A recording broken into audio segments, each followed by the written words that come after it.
Hello, it's Lola Leslie 66 here.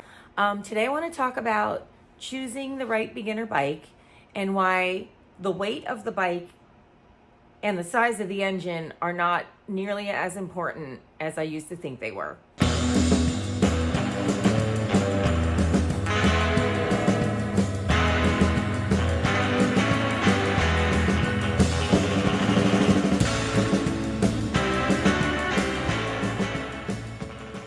So before I talk about what I want to talk about, I just want to give a shout out to Doodle on a Motorcycle because she had me on her live stream last Friday. If you missed it, I have it on my page.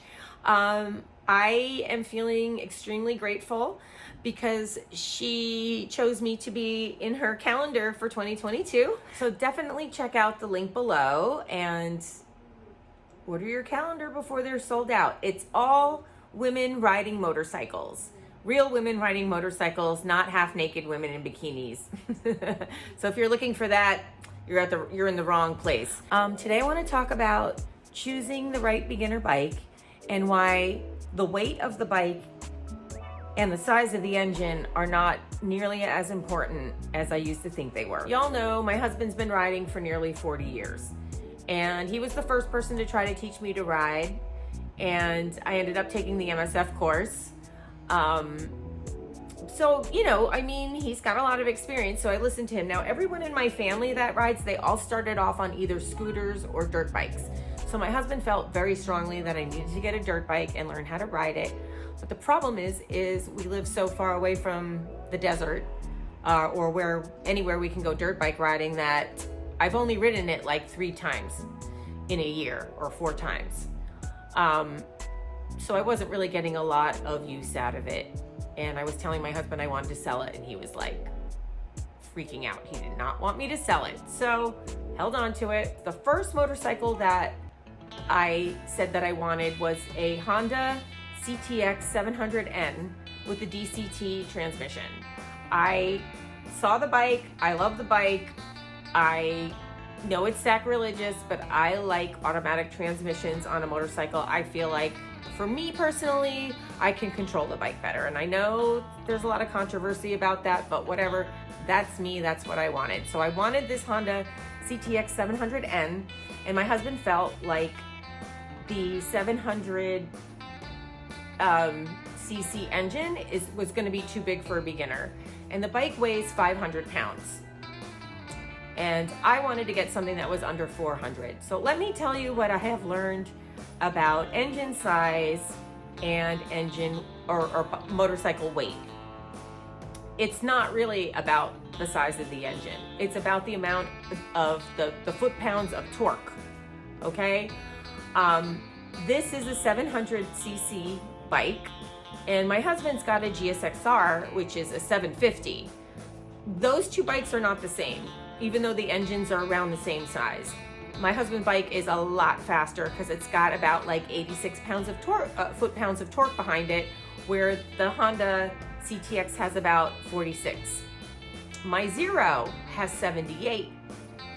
The other thing is the Honda CTX weighs 500 pounds. My Zero weighs about 350.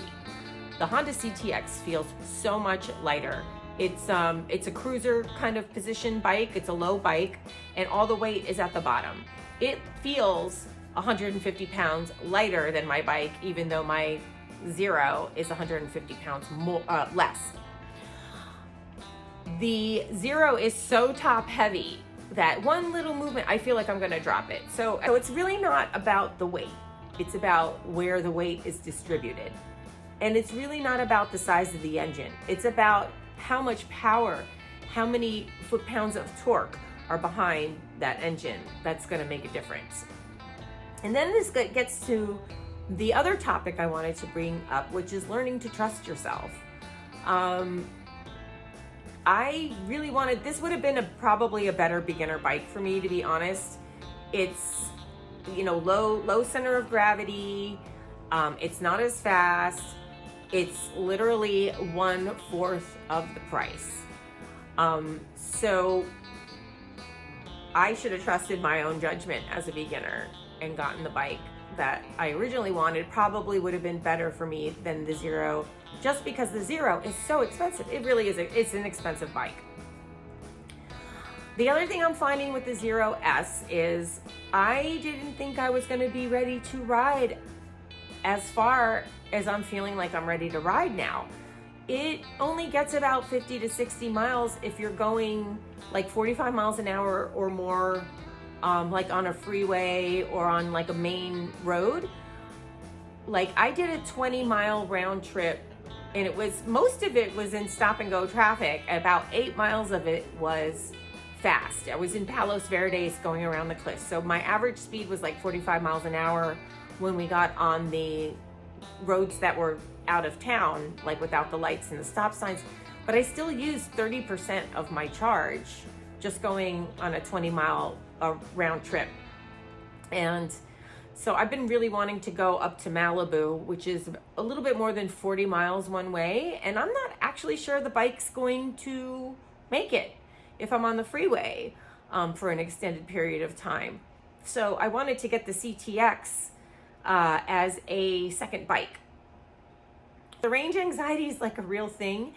And I thought about upgrading to the SRF, but it's still cheaper if I just get a second bike. That even if I traded in my S and got the SRF, it's still less money for me to just keep riding my S for shorter trips and buying the CTX for when I want to go out to the mountains or something. So anyway, that is what I've been up to. I also wanted to mention I did finish my writing my book, and it will be out in December, and I will do more videos on that. Hit that like and subscribe button so that you can keep up to date about my book. And don't forget to order your calendar before they sell out. Shout out again to Doodle. She is the queen. Anyway, thank you for joining me, and I hope to see you here again soon.